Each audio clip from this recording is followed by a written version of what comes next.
Hey, everybody, welcome to the Addiction Unlimited podcast, where you get to learn everything you want to know about addiction and recovery. I'm your host, Angela Pugh, co-founder of Kansas City Recovery, life coach, and recovering alcoholic.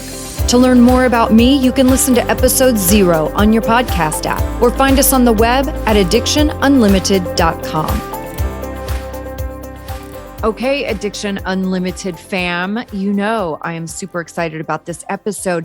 We talk about relationships so much within our tribe and our Facebook group and how to navigate relationships, especially when one partner is making these huge, significant life changes and the other partner isn't.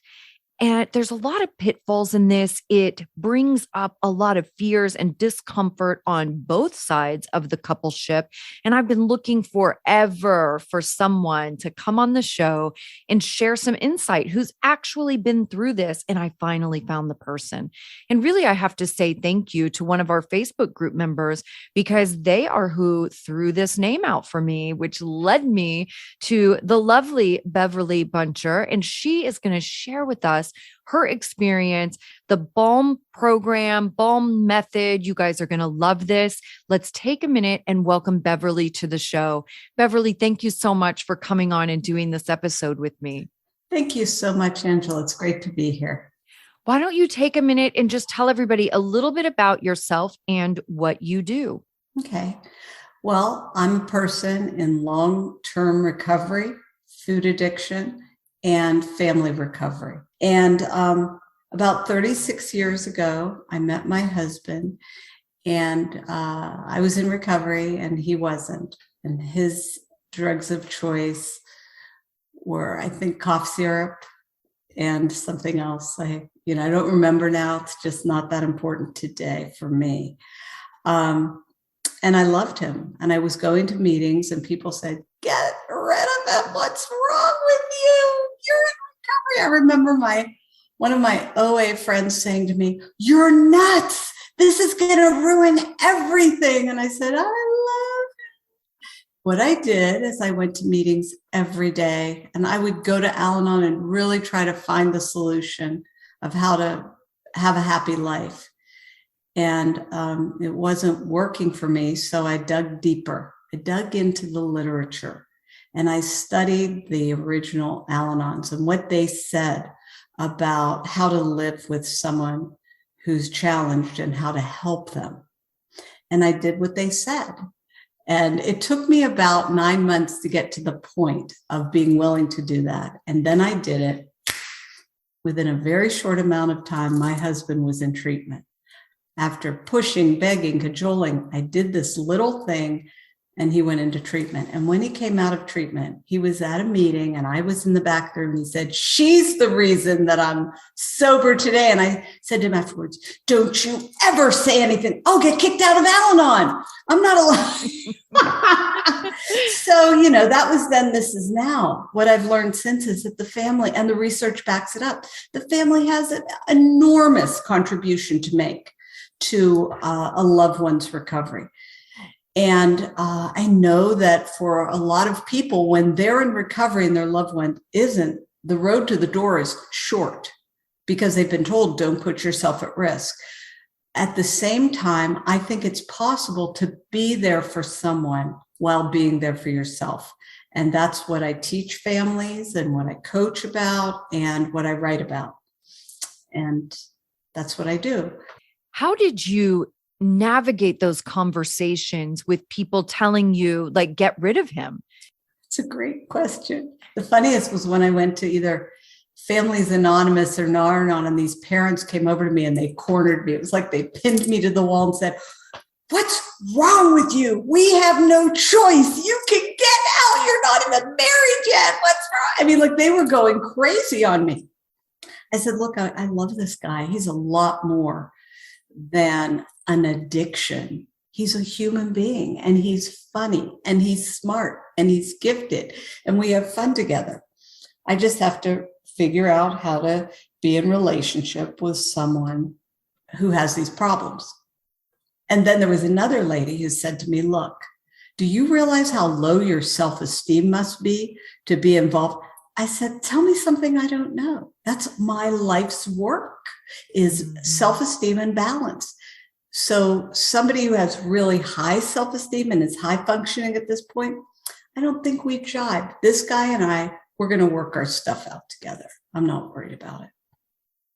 And that's what we've done.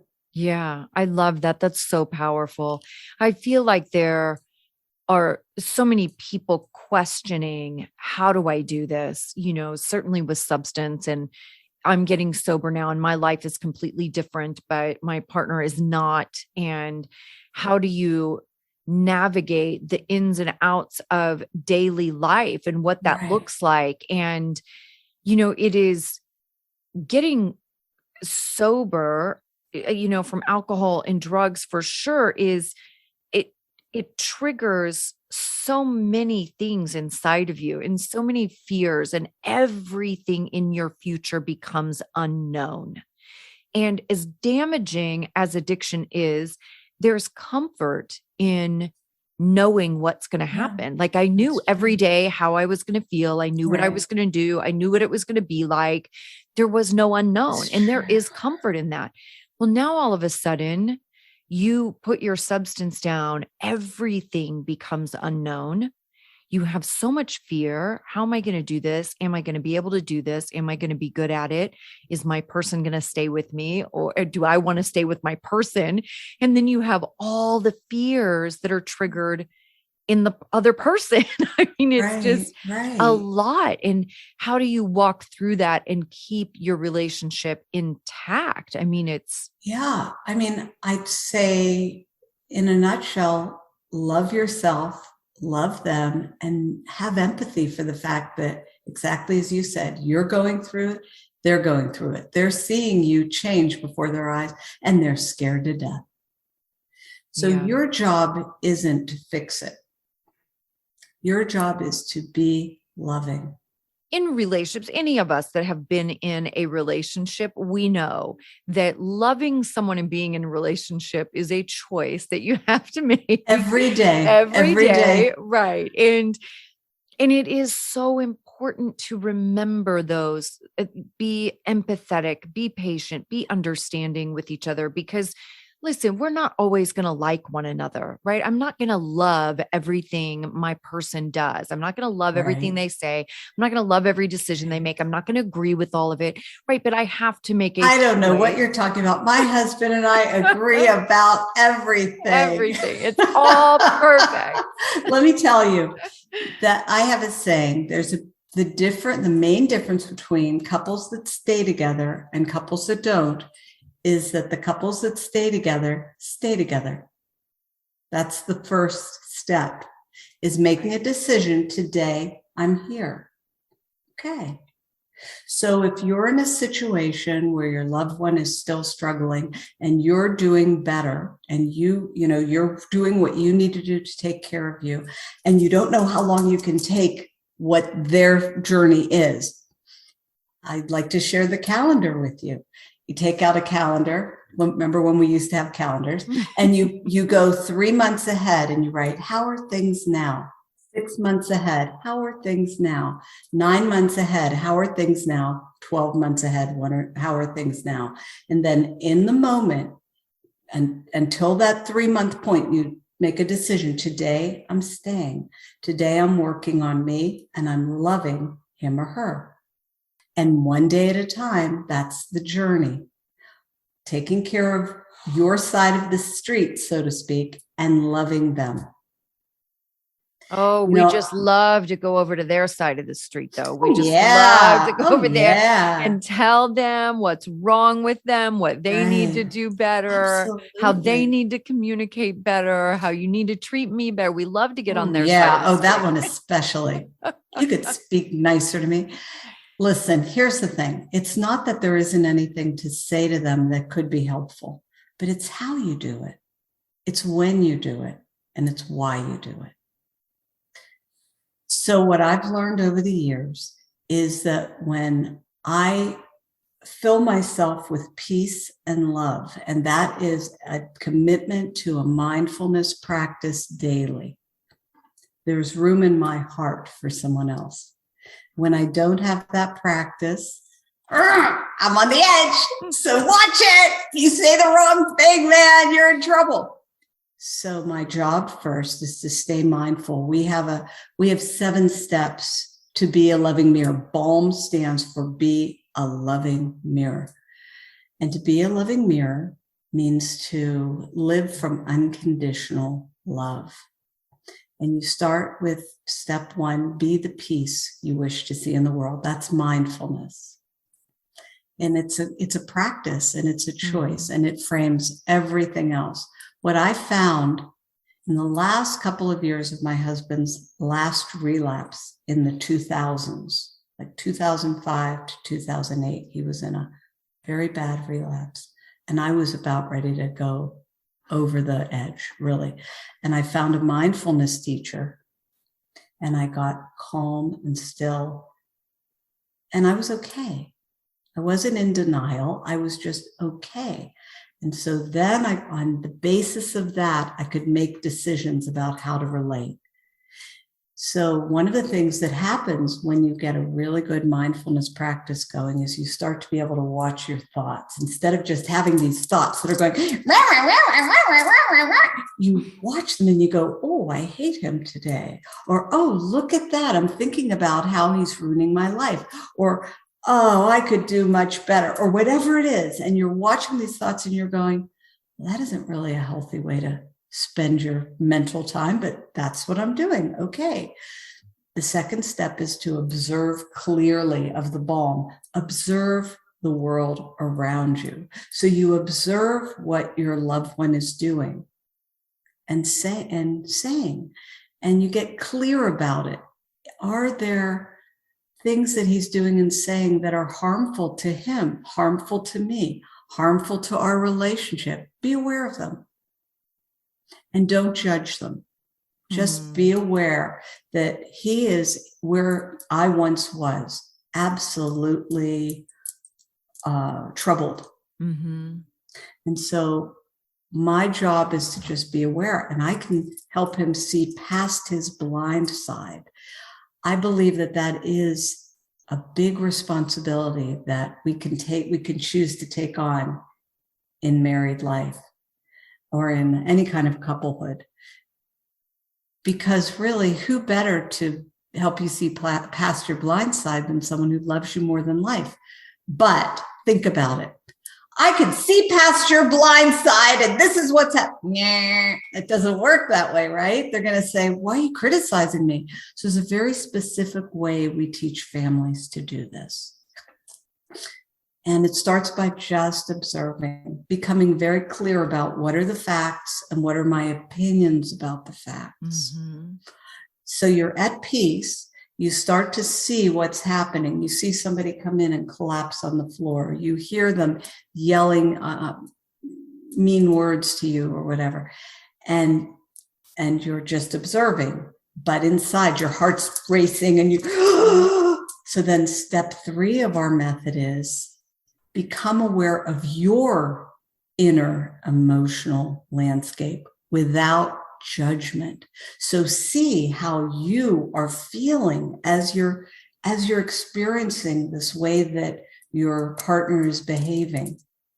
Hear how it's affecting you just in your body, but don't judge yourself for it. And then that idea of be the peace, observe objectively, become aware of your inner landscape without judgment. That's a lifetime practice, right? That's just being comfortable in your own body and not having to go on the other person's side and, make things uncomfortable in a useless way. But how about if you want to make things uncomfortable in a helpful way? Let me put it differently. How about if you want to be helpful? What do?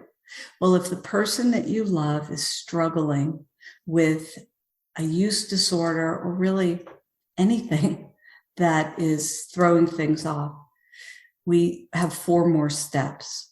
You document the facts of what you see and hear. Just jot them down, not in front of him. oh, I see you doing this. And no, you run into the bathroom or before you go to bed, fell over the couch. $16 missing from my purse. Boss called to get him to go to work, et cetera, whatever those things are. But just the facts. You notice I'm not saying, that son of a gun didn't go to work again today. You have to have a place to write that. That's called your journal. This is your documenting book, and you're just writing the facts. And then and you look for a pattern, because things can be, something can just happen. And that doesn't mean you've got a problem. When there's a pattern, then you get ready to have a conversation. And the first step is to script it.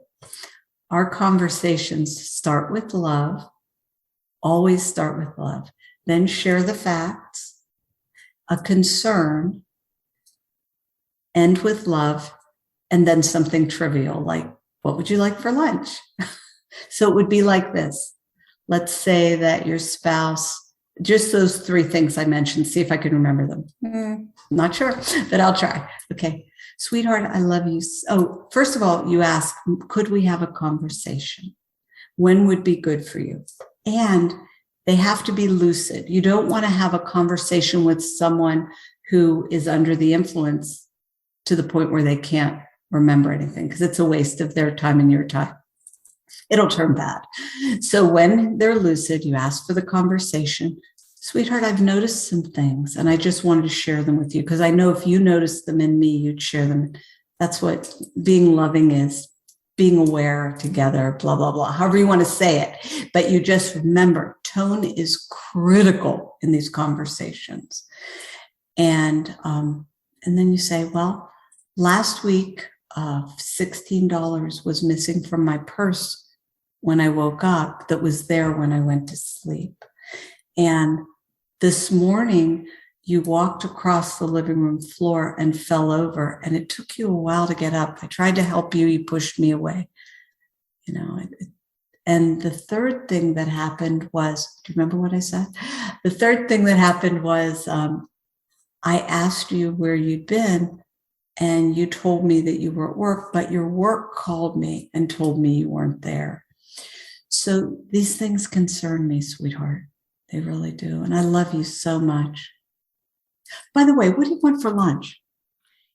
That's a BALM conversation. Be a loving mirror. You hold a loving mirror up to your loved one. There's no judgment. There's no, they say the Al-Anon cheer. None of that, right? Only love. And then you drop it and you go and live your day. BALM conversations are a drip, drip, drip. So that what they do, what we believe in heart-to-heart communication. So my words go from my heart to your heart under the layer of denial, so that your hijacked brain is sort of put aside to your healthier brain, and you're able to hear it. And series of these conversations can help a person wake up. Sometimes that's all that's needed. Interventionists have told me that families that their loved ones going through these BALM conversations are much easier to work with for an intervention, and it's much easier to get through to the loved one because they've already heard it. It's not new. What we know in education is that you have to know 70% of something in order to learn the other 30%. That's research. So drip, drip, drip, drip, drip, and then one day, boom. So that's our method. I mean, there's so much more to it. But that's interesting. Does that help? Yeah. And interesting that you brought up intervention. I've been an interventionist for I realized that when you smiled. Years. And I was thinking as you were laying out that conversation that this is really similar to an intervention letter. In interventions, we typically have 2 letters, and everything you're saying is very standard intervention letter process also. Yes. And absolutely. it is like people don't understand I was just having this conversation with a family earlier today. People don't understand the importance of non-blaming, non-shaming. Right. And especially people in relationships together, that blaming, finger pointing, I want to tell you everything that's wrong with you and everything that I want you to do differently so I can feel better. Right. We get so caught up in that we forget. And I'll say this to clients, I'm like, well, if somebody said it to you like that, what would your response be? Right. And when you think about it in that way, people are like, oh my gosh, I wouldn't appreciate that. I'm like, right. So why are you going to say it to your person like that? Right. Like, that sucks. Let's figure out So how to say this in a different way. So that's why we say be the peace is the foundation. Because if you can come from peace, you're not going to say it that way. Now there's learning that has to go on, because you can be peaceful and something can trigger you. You can start flooding and all bets are off.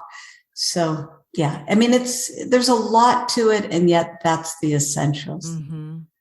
But it's such a beautiful, life-changing thing when you have that perspective and you can reframe things in a way that is comfortable and loving and kind. Yes. And creates a safe place for your person. Like, listen, I'm not walking into the space you're providing if it's a battlefield. I am not walking in to have that conversation with you. But if you create a safe space that is okay, I'm okay to walk in there and have a difficult conversation. But I'm not going to walk in to get my head chopped off. That's right. And so, families who are willing to have these little snippets of conversations and then go on with life. A family gets traumatized, a family member can get traumatized, and then that's all they can think about. I've got to get him sober. And they look at the person and that's all they're thinking about. What relationship is there? None. So let's get back to the relationship. Let's have peace and love, whether they get into recovery or not, because guess what? There's no guarantee that they will. And you love this person. Well, even in recovery, creating a relationship with another person in recovery, there's no guarantee they're going to stay that way. That's right. That's right. I mean, relapse is a very real thing in our Very world. good So point. yeah, Yes. there are no guarantees. I'd love it if you could share some good Al-Anon insights. I think a lot of our listeners don't know that side of the recovery world too. When I got into Al-Anon, the thing that I remember is the 4 C's. You didn't cause it. Yep. You can't control it. You can't cure it. But you don't have to contribute to it. Not contributing to it became my sort of what I was seeking. How do I not contribute to it? The old timers understood it. The newer timers, not so much. That's why I started to read the books. And in our own method, we added 3 more. So it's didn't cause it, can't control it, can't cure it. You can contribute to recovery. The 5th C is you are connected to your loved one on a level deeper than their addiction. You can learn to communicate, and you are always at choice, which is a twist on, it's the same thing as Al-Anon's. There are no victims. There are only volunteers. Al-Anon is fabulous about helping people to understand this idea. You are responsible for how you feel, how you think, for everything. It's not about the other person. Amen to that. Al-Anon was so valuable to me, and my sponsor had me do Al-Anon early in my sobriety. And I have always said, I feel like everybody on the planet should go to Al-Anon. I agree. I like what Dr. Tversky used to say. There are only 2 kinds of people in the world, those who work the 12 steps and those who don't. And those who don't really ought to. Well, there's definitely value in the lessons. But what I love about 12 steps too, and I'm a 12 stepper, but I don't believe that that's the only place that you can learn those principles, right? And that was such a beautiful light bulb moment for me, was when I got far enough in my recovery that I could see really the principles and the philosophies of life and life change that I was going through, and having the realization like, oh, well, you can learn, you don't have to be in 12 steps to learn this stuff. 12 step was great for me because it gave me something to be committed to. And it gave me a place to show up every day. So it Yes. allowed me to gauge my commitment also, right? Like, am I falling off? Just like going to the gym.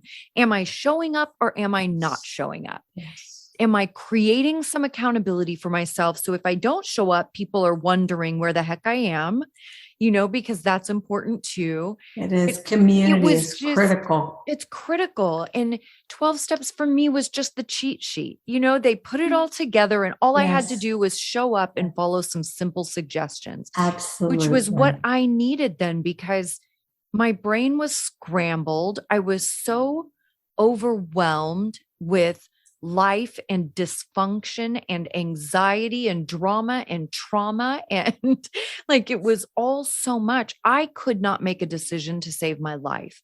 So I needed the place to go to just sit down and be quiet and follow the lead of the other people that had already accomplished what I wanted to accomplish. Right. It was a beautiful solution. And for some people, it is one. I mean, Al-Anon is a wonderful program. All of the 12-step programs I just adore. At the same time, what I discovered when I started to help people was there are many people who need more. They need more of a guide, especially for families. Okay, I know how to help myself. I know how to not contribute, but how do I contribute to the recovery? And that's what my entire program is, teaching them step by step. Here's what you do. Here's what you don't do. Guarantee? No, but pretty good chance. Yeah. Yeah. Families can be their loved one's best chance at recovery. And that's why a lot of long-term 12-steppers are in our program. They call it Al-Anon on steroids, because it really goes in depth into the self-care as well as the relationship. And for family members, both are critical. How do you help somebody stop? How do you find those resources? How do you do everything you need to do so that you're not making things worse? How do you navigate if your person has no desire to get sober or get into recovery? If they want to continue their life as is, and they have an expectation that the relationship continue and that you don't drive them crazy about their substance. Like, how do you navigate that situation? Yeah. So that is a decision that every person has to make for themselves. We invite people to consider that there are ways that you can relate, which aren't designed to manipulate or coerce, because that does not work. But simply by being your best self and relating in ways that help them open their eyes without, just naturally through the way that you're relating, that you can have a tremendous impact. And so a lot of our families choose to do that. But at the same time, they're learning how to be the peace and how to be the love. And so it makes it easier to be in relationship. We have this one principle: be a loving mirror is the journey and the destination. I'm sure you've heard this story that if you it's an Al-Anon story. If you treat your loved one with, as a piece of poop, just treat them terribly while they're in addiction, and after 10 or 20 years, they get sober. Meanwhile, you're miserable because they've ruined your life and you've wasted your life. Blah, blah, blah, blah. And they're like, hey, I'm sober now. And you're like, I don't care about you. You've ruined my life. Come on. They didn't ruin your life. Your mind and your behaviors ruined your life. If, on the other hand, you decide to be the peace and be the love and learn the principles and steps, we say of the BALM, but it can be of Al-Anon, it can be a combination, it can be whatever family recovery method will transform you inwardly. You can have a beautiful life while they're still doing their thing. You have more of a chance to influence their path. And if and when they get into recovery, you can share a beautiful life together as opposed to being so resentful, which is unfortunately how a lot of couples end up. Yeah. Yeah. And part of that challenge too is you are not always the person that your partner wants to receive information from. That's absolutely true. You can That's be so very true. willing to deliver messages, but it doesn't mean that they can receive them from you. That's absolutely true. And you have to know if, when, how, and who else. Because there may be another person who can really help them. And there are so many ways to be your loved one's best chance. It's important first to know that you have a role to play in their recovery, that change happens in stages. It isn't something that, they're going to go to treatment and everything's perfect, but they're going to have their journey. And then to let go of obsessing about them, but don't give up on being helpful in ways that work, and don't give in to their manipulation.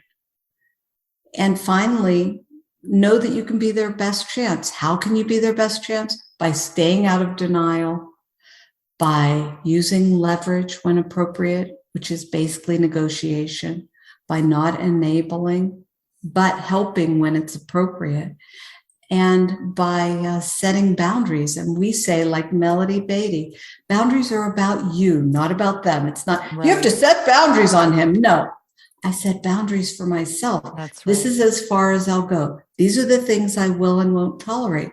And you don't set them unless you're 1,000% sure that that's the case, because otherwise you're going to break them. Right. And then you'll have no credibility. And that's when the ship really goes down. Again, same conversation with intervention. When we're at that place, like if we are going to draw a line in the sand, the line in the sand does not have to be huge and profound. The most important piece of that is that you are willing to toe that line no matter what. You have to be willing to stick to it. Right. Whatever it is, we cannot break it. So that's right. That's so hard for families. Yeah. Well, but that's also why you try to figure out how to utilize those bottom lines, as we call them. Whatever your bottom lines are going to be, you figure out how to utilize them to the best of your ability, but not to make them so big that people are uncomfortable with them and that they can't follow through. Small and build up. Absolutely. Because we can work with anything, we can work with anything. If you're laying out the information properly, we can work with anything. But the worst thing you can do is not follow through once you've drawn that line. Agreed. What has been your most valuable lesson you have taken from Al-Anon? Oh my God.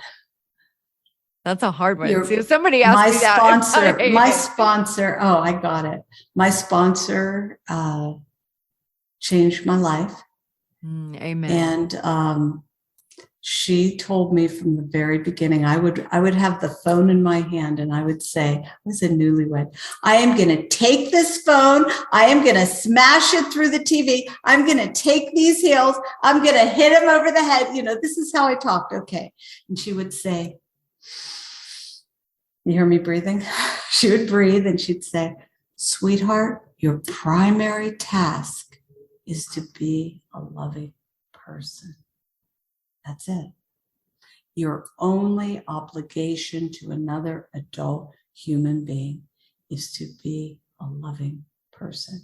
Number one. Number two, stay in present time.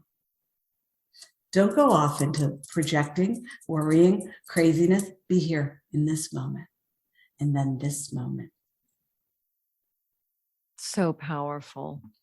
It's the most simple things that have the most profound effect. Yes. Yeah. How about you? What are yours?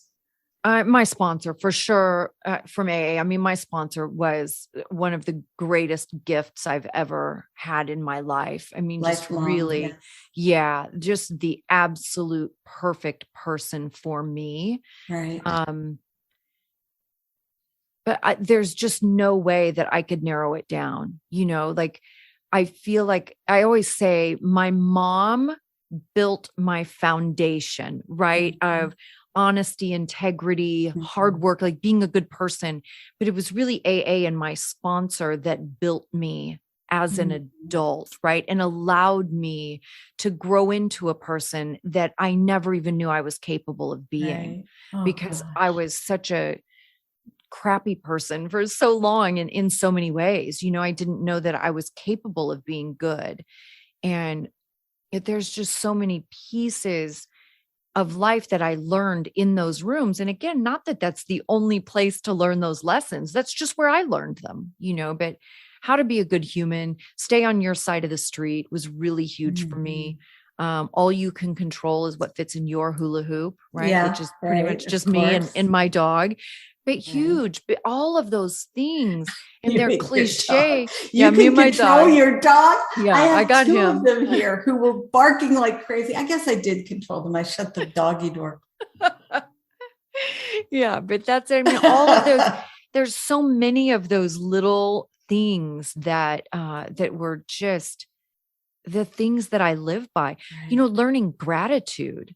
I was so selfish and self-absorbed, and I functioned solely out of a victim mindset for so much of my life. And to shift to a place of having gratitude and understanding what that means, and even having the wherewithal to notice things to be grateful for, because all of that escaped me prior to recovery. Wow, that's magnificent. Yeah, it's been so beautiful. Yeah, it is. It's life-changing experience of my life. The 12 steps and everything that goes with it for me was a total game changer. And yet it was really, it took everything that I'd learned from my family, from my religious tradition, from the best teachers I had, and put it in 3 categories: trust God, help others, and trust God, clean house, help others. And when I'm focused on those 3 things, my life works. And when I'm not, Well, and really understanding too, my only job, and I say this all the time, especially my friends, like my only job is to love you and respect you as a human being. It is not my job to judge you, to judge what you're doing and tell you if it's good or bad. It is not my job to give you approval. That is not what I'm here. My job is to love you and respect you as my friend. And that's all. That's it. That's it. I don't have, and as your partners too, right? Like, I don't need to put all my judgments on your behavior and what you're doing. Like, it's just crazy. And it's human nature. I mean, we do it, right? It takes a lot of practice to work your way out of that being your natural response. But yeah, it's so valuable. And to allow your person and your friends and your family or whoever, to allow them the opportunity to feel that kind of love, right? It is that unconditional, like, listen, I might not agree with everything you do. Every choice you make might not be a choice I would make in my life. It doesn't make you less deserving of love and respect and kindness and grace. And that's what I will do. I'm good beautiful. with that. That is respecting the other person's journey. Yes. It's wonderful. And I learned it from my sponsor too. Yes, because of course. My sponsor said to me, I went through a breakup years ago, and it was bad. And I was so sad, and I was so disrespected. And I'm calling him every name in the book, right? And my sponsor's like, God, are you finished? I was like, well, I don't know. I might have some names. I'm not sure if I'm finished. And he said to me, he goes, he is perfectly allowed to be exactly where he is in his journey. He does not have to be where you want him to be. And I was like, wow. Of course, I hadn't thought of that because I was so consumed in all the injustice that had been done to me. I was so consumed in all my own stuff. And it was in that moment that I really took a second to think about the person and think of his trauma and everything he had been through. And I was like, oh, wow, you know what? I'm just a step in his journey. And that's what it is. And I have to get to a place of being okay with that. It doesn't hurt less, but it is putting it in that perspective of it's not about me. Everybody else's journey is not about me. No, it isn't. That's beautiful. Yeah. And they don't need my approval. No. And you don't need theirs. Right. Which is just as important. Yes.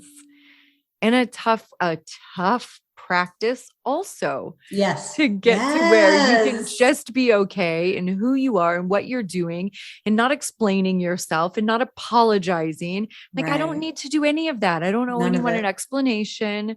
I will conduct myself as I conduct myself. Same thing. I will be kind and respectful. And I have an expectation that people are the same to me. That's all. Right. Beautiful. It's a heck of a journey, I tell you. We're very fortunate people. Very fortunate, no question. Okay, last question, favorite question.